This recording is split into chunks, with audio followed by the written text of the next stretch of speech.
Hola, soy yo, el profesor Ingeniero. Aquí estamos en una nueva misión de ayudar a las personas con problemas de electrotecnia. Yo estoy con vosotros en este durísimo camino que es el estudio de la ingeniería y otras ramas de la ciencia. Hoy voy a explicar el triángulo de potencias de una determinada carga, y esto es un ejercicio de petición para Ana. Bueno, voy a explicar tu ejercicio en concreto y voy a hacer también, ya de paso, una explicación teórica de qué es el triángulo de potencias. Bueno, pues en primer lugar tenemos que saber que cuando tenemos una carga concreta, tenemos una impedancia Z, ¿vale? Esta va a ser nuestra carga. Bueno, una carga es lo que se conoce como una resistencia y una reactancia, ¿vale? Si lo ponemos en función de la impedancia, va a ser algo que tenemos enchufado a la red que nos va a consumir o generar potencia. Normalmente va a ser consumir potencia. Si es carga, siempre va a consumir potencia compleja. Entonces, si lo ponemos en función de la impedancia, sabemos que la impedancia es una parte resistiva pura, R, más J es la parte imaginaria, X es la parte reactiva, ¿vale? Una parte resistiva y una parte reactiva. Entonces, ¿qué tenemos que saber de esto? Bueno, se puede pintar, ya sabemos, son números complejos, se pueden pintar en el plano. Yo podría pintar esta carga. La R sería la parte real, JX sería la parte imaginaria, positiva, porque le he puesto aquí positiva, y Z sería la hipotenusa del triángulo, Z, ¿vale? Uy, he puesto S. Z sería, es un valor complejo, ¿vale? Y el ángulo, le voy a llamar, pues Φ. Va a ser el ángulo que separa el cateto R de la hipotenusa de Z. Entonces, si nos damos cuenta, si multiplicamos por I al cuadrado, multiplico aquí por I cuadrado, ¿vale? En valor complejo, porque esto tiene un ángulo, es complejo, y aquí voy a multiplicar en valor absoluto, porque ya es un cateto, y aquí también. Si nos damos cuenta, Z por I cuadrado es la potencia compleja, es S. ¿Cómo podemos deducir esto? ¿Cómo nos damos cuenta de esto? Bueno, sabemos que S, potencia compleja, es tensión por intensidad conjugada. Esta es la formulita de la potencia compleja. Pero, por otro lado, sabemos que la tensión, aplicando la ley de Ohm, es la impedancia Z por la intensidad I. Por lo tanto, me queda que esto es Z, impedancia compleja, por I conjugada. Pero claro, si nos damos cuenta que I,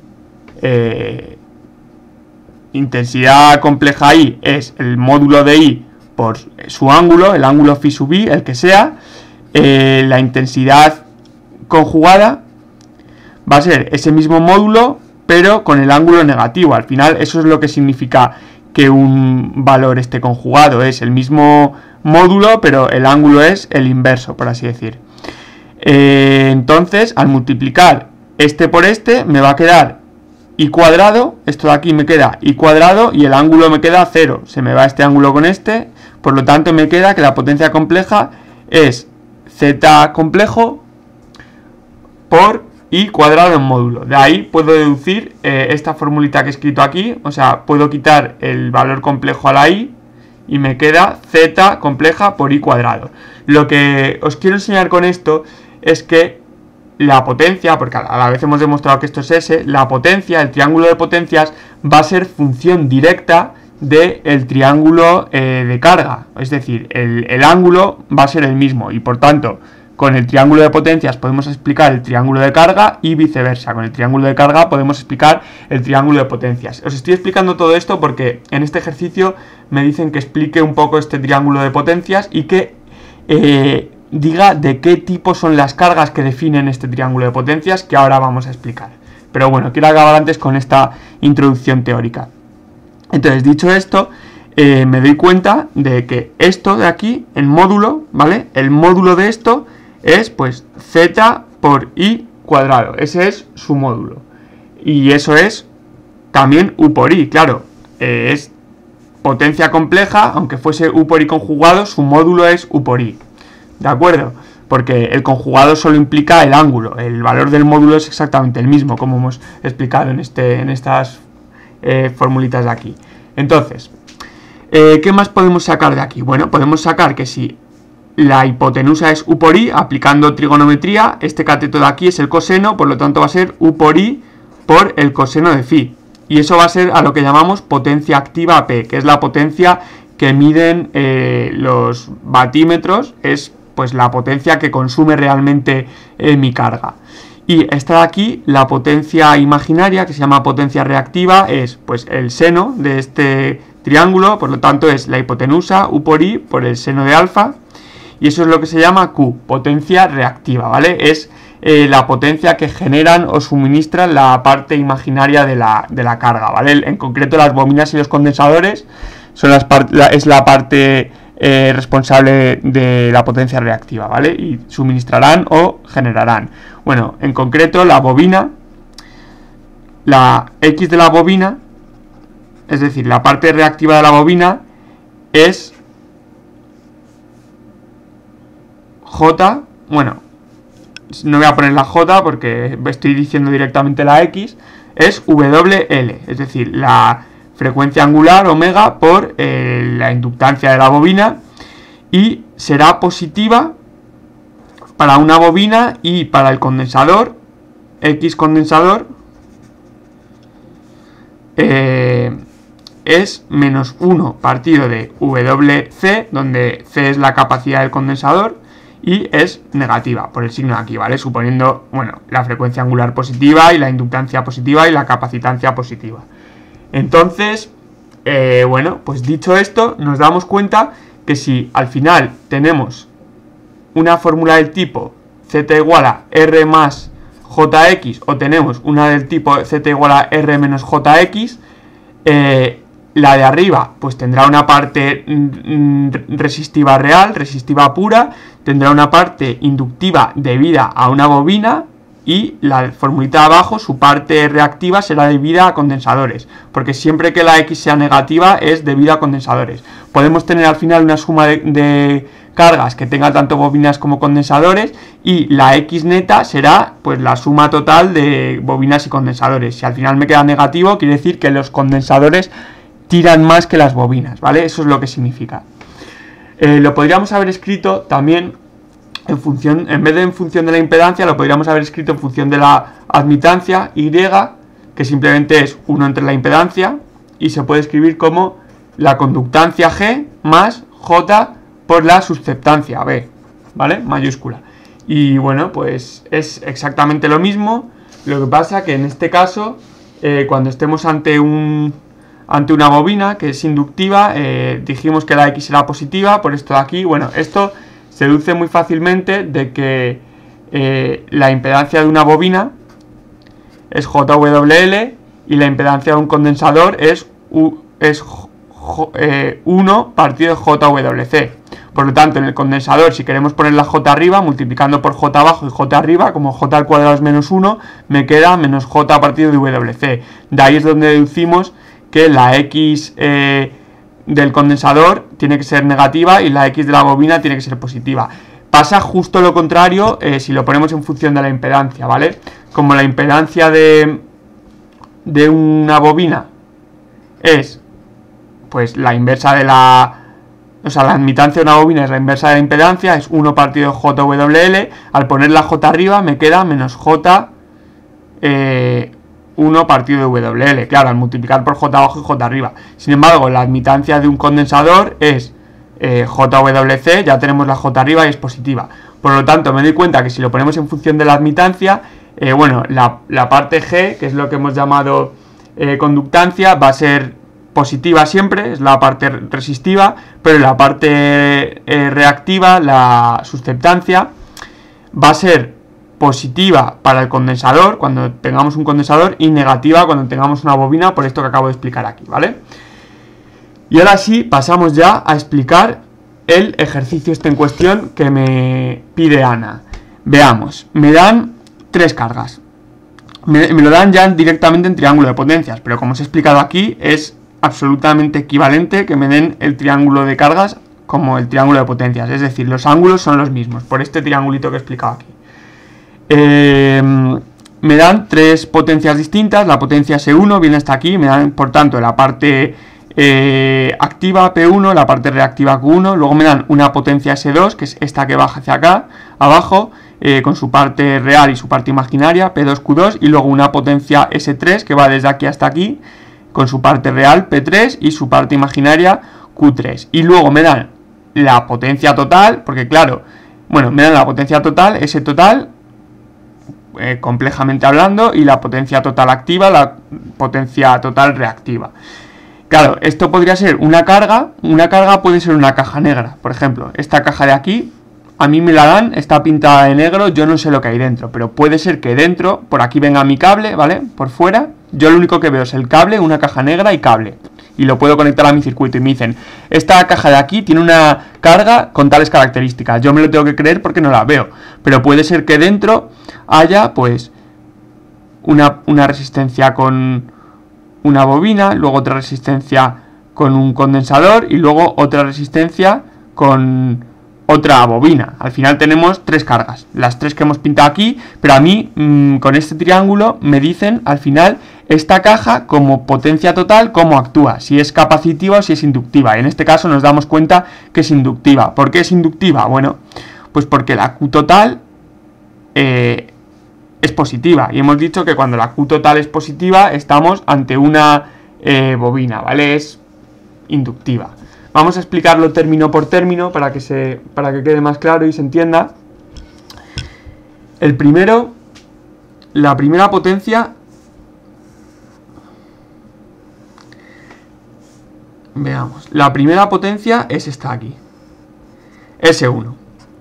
Bueno, nos damos cuenta ya que el ángulo es positivo, nos damos cuenta que tiene una parte potencia reactiva positiva y una parte potencia activa, bueno, siempre va a ser positiva, pero se puede comparar directamente con este triángulo, ¿vale? Se compara con el triángulo de impedancias, no con el de admitancias. ¿Por qué?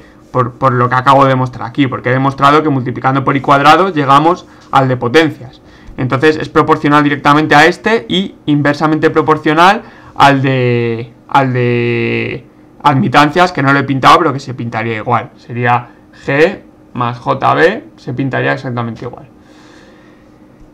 Bueno, entonces nada, lo que podemos deducir de la carga 1 es que es debida a una bobina, bueno, a una parte resistiva pura que será la resistencia del cable, pero su potencia reactiva es positiva. Eso significa que consume potencia reactiva. Claro, estamos en un convenio de potencia entrante, por lo tanto, si la potencia reactiva es positiva, pues entonces consume potencia reactiva. Luego, potencia activa siempre va a consumir, siempre va a ir hacia la derecha, ¿vale?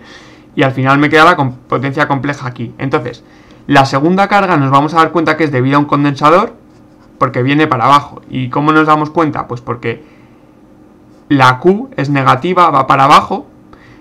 Cuando la Q es negativa, significa que U por I por el seno de phi es negativo, significa que X cuadrado por Y cuadrado es negativo, significa que X es negativo. Entonces, si X es negativo, estamos en este caso de aquí, condensador. Entonces, menos 1 partido de WC, pues estamos en un condensador.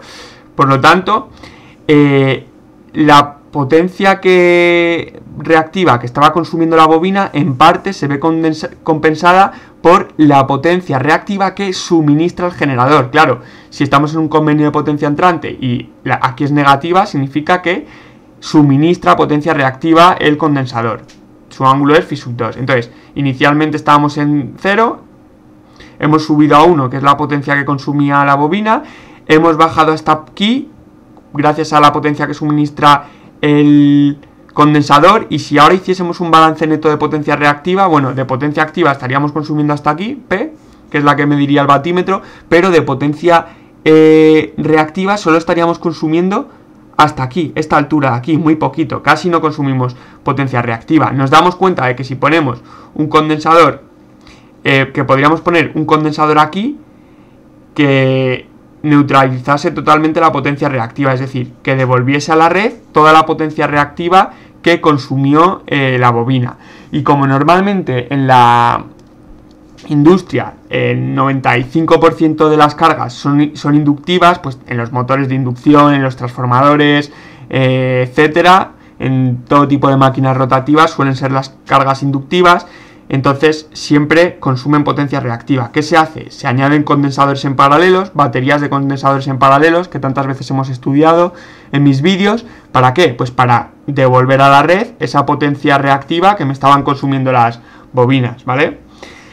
Porque al final la potencia reactiva, cuanta más potencia reactiva se consuma, se traduce en pérdidas, porque de alguna manera indirectamente nos influye en que consumamos también más potencia activa para poder satisfacer todos los gastos que tiene esa carga, las necesidades de la carga. Bueno, finalmente le enganchamos aquí otra potencia, S3, que es debida a una